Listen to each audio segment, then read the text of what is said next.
আজ হলো 15ই জুন। আজকের দিনে তৈরি হওয়া গুরুত্বপূর্ণ কারেন্ট অ্যাফেয়ার্সগুলি আমরা এমসিকিউ আকারে তুলে ধরব। এমনকি প্রতিটি প্রশ্নের উপর ভিত্তি করে ইম্পর্ট্যান্ট ফ্যাক্ট তুলে ধরব, যা বিভিন্ন চাকরি পরীক্ষার জন্য গুরুত্বপূর্ণ। এই চ্যানেলে আমি প্রতিদিনের লেটেস্ট আপডেট কারেন্ট অ্যাফেয়ার্স তুলে ধরি, তাই চ্যানেলটিকে সাবস্ক্রাইব করতে ভুলবেন না। প্রথম প্রশ্ন নাম্বার 1। মিশন সুদর্শন চক্রের অধীনে ডিআরডিও সম্প্রতি কোন ধরনের মিসাইল ব্যারেজ সিস্টেমের সফল পরীক্ষা করেছেন? এটির সঠিক উত্তর হবে ব্যালিস্টিক মিসাইল ডিফেন্স বা বিএমডি। কি বললাম? অপশন বি সঠিক উত্তর হবে। লক্ষ্য কি 2035 সালের মধ্যে সম্পূর্ণ এয়ার ডিফেন্স শিল্ড তৈরি করা। এর টার্গেট হলো 2035 সালের মধ্যে আমাদের ভারতবর্ষে সম্পূর্ণ এয়ার ডিফেন্স শিল্ড তৈরি করা। সম্প্রতি 3টি সফল পরীক্ষা সম্পন্ন হয়েছে। বায়ুমণ্ডলের ভেতরে এবং বাইরে উভয় স্তরে টার্গেট ধ্বংস করতে সক্ষম। তাহলে কি এই মিশনটির নাম কি? মিশন সুদর্শন চক্রের অধীনে। তারা কোন মিশন চক্রের অধীনে? সুদর্শন মিশন চক্রের অধীনে এই সফল পরীক্ষাটি হয়েছে। তারপরের প্রশ্ন নাম্বার 2। ইন্ডিয়া এআই মিশনের অধীনে ভারতের প্রথম দেশীয় video story generating AI model কি? Video story generating AI model এর নাম কি? এর নাম হলো কি বারঝা। বারঝা BARY এর নাম হলো বারঝা। আচ্ছা। ডেভেলপার এআই নেভি কোম্পানি অ্যাভাতার.AI কাজ সাধারণ টেক্সট ও ছবিতে দ্রুত এবং কম খরচে হাই কোয়ালিটি ভিডিও স্টোরিতে রূপান্তরিত করা এর কাজ। নেক্সট প্রশ্ন। তারপরের প্রশ্ন, গ্লোবাল পিস ইন্ডেক্স 2026 এ 163টি দেশের মধ্যে ভারতের অবস্থান কত? ভারতের অবস্থান কিন্তু 127। গ্লোবাল পিস ইন্ডেক্স বা সুখের দেশ বলা হয়। সুখের দেশ দিক থেকে ভারত কত নাম্বার? 163টি দেশের মধ্যে ভারত হলো 127 নাম্বার। প্রথম স্থানে রয়েছে আইসল্যান্ড। টানা 19 বছর ধরে আইসল্যান্ড সুখের দেশ হিসাবে 1 নাম্বার রয়েছে। দ্বিতীয় নাম্বার রয়েছে নিউজিল্যান্ড, ভারতের র্যাঙ্ক 127। সর্বনিম্ন রয়েছে কি? রাশিয়া, তারপরে সুদান ও কঙ্গো। সর্বলাস্টে রয়েছে কি? রাশিয়া, তারপরে সুদান ও কঙ্গো দেশ। নেক্সট প্রশ্ন। তারপরের হল প্রশ্ন, বিশ্ব ব্যাংকের গ্লোবাল ইকোনমিক প্রসপেক্টস রিপোর্ট অনুযায়ী 2026-27 অর্থবছরে ভারতের প্রাক্কলিত জিডিপি বৃদ্ধির হার কত? ভারতে প্রাক্কলিত জিডিপির বৃদ্ধির হার 6.6%। মনে রাখবে 2026 থেকে 27 মধ্যে ভারতের জিডিপি বৃদ্ধির হার এই অবধি বৃদ্ধি পেয়েছে 6.6%। ইম্পর্ট্যান্ট ফ্যাক্ট, এর রিপোর্ট প্রমাণ করে ভারত বিশ্বের অন্যতম দ্রুত বর্ধনশীল প্রধান অর্থনীতি দেশ। প্রশাসকই ওয়ার্ল্ড ব্যাংক, সদর দপ্তর ওয়াশিংটন ডিসি। মানে এটি কি প্রকাশ করেছিলেন? এটি প্রকাশ করেছিলেন ওয়ার্ল্ড ব্যাংক। এই জিডিপির হার প্রকাশ করেন। এর সদর দপ্তর কোথায়? এর সদর দপ্তর কিন্তু ওয়াশিংটন ডিসিতে অবস্থান করে। তারপরের প্রশ্ন নাম্বার 5। 13 কোটি টাকা ব্যয়ে ভারতের কোথায় একটি নতুন গ্রিনফিল্ড সিভিল মিলিটারি এয়ারপোর্ট তৈরি হচ্ছে? উত্তর হবে গ্রেট নিকোবর। কোথায় তৈরি হচ্ছে এই মিলিটারি এয়ারপোর্ট? গ্রেট নিকোবরে তৈরি হচ্ছে। ইম্পর্ট্যান্ট ফ্যাক্ট, ক্যাম্পবেল বেতে অবস্থিত INH বাজ নেভাল এয়ার স্টেশনের কাছে এটি তৈরি কিন্তু হচ্ছে। কৌশলগত গুরুত্ব, মালাক্কা প্রণালী এবং 6 ডিগ্রি চ্যানেল, মানে যা গ্রেট নিকোবর ও সুমাত্রাকে আলাদা করে, নজরদারির জন্য অত্যন্ত গুরুত্বপূর্ণ এই এয়ারপোর্ট। তারপরের প্রশ্ন নাম্বার হলো কি 6। কোন রাজ্য সম্প্রতি কেজি থেকে পিজি পর্যন্ত সম্পূর্ণ বিনামূল্যে শিক্ষার কথা ঘোষণা করেছে? কেজি থেকে একদম পিজি পর্যন্ত সম্পূর্ণ বিনামূল্যে, একদম নার্সারি থেকে ইউনিভার্সিটি অবধি সম্পূর্ণ ঘোষণা করেছে ফ্রিতে। উত্তর হবে কি? উড়িষ্যা সরকার। কোন সরকার এটি ঘোষণা করেছে? উড়িষ্যা সরকার। মুখ্যমন্ত্রী মোহন চরণ। উড়িষ্যার মুখ্যমন্ত্রীর নাম হলো মোহন চরণ। মোহন চরণ মাঝি এই সিদ্ধান্ত নিয়েছেন। প্রায় 10 লক্ষ শিক্ষার্থী এক্ষেত্রে কিন্তু উপকৃত হবে। নাম্বার 7।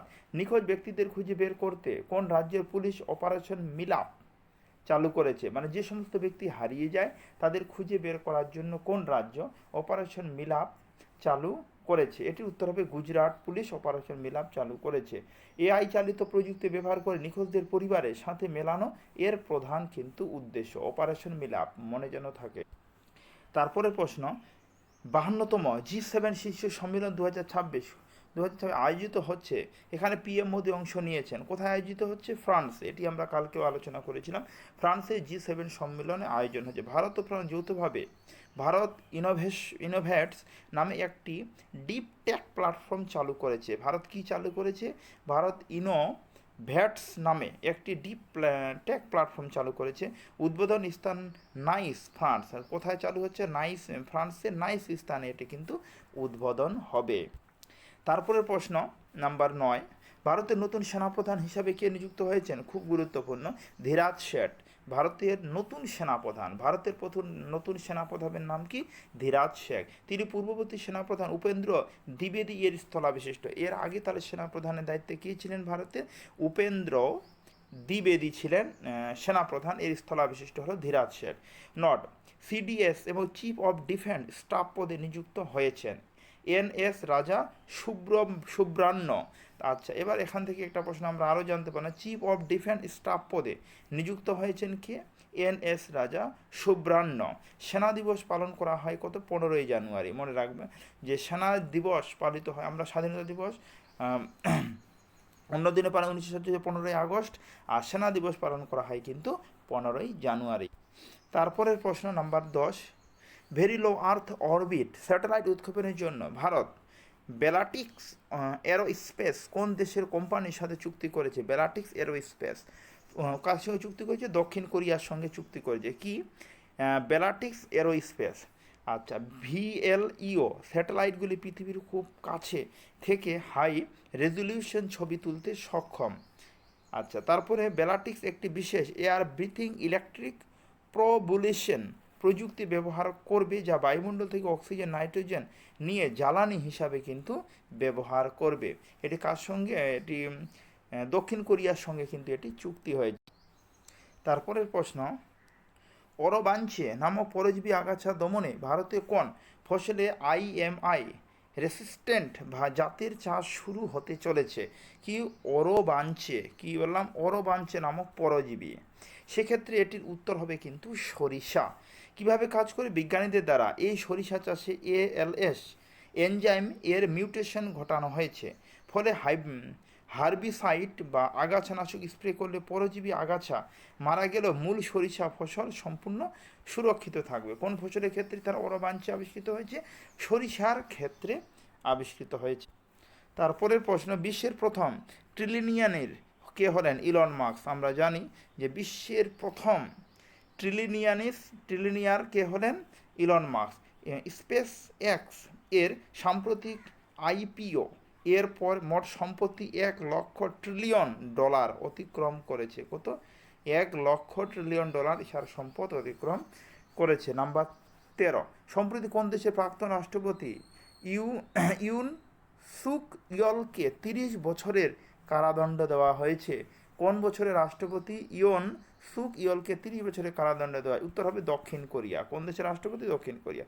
ক্ষমতার অপব্যবহার এবং শত্রু রাষ্ট্র উত্তর কোরিয়াকে সহায়তার অভিযোগে এই শাস্তি তাকে কিন্তু প্রদান করা হয়। দক্ষিণ কোরিয়ার রাষ্ট্রপতিকে 30 বছরের কারাদণ্ড দেওয়া হয়েছে।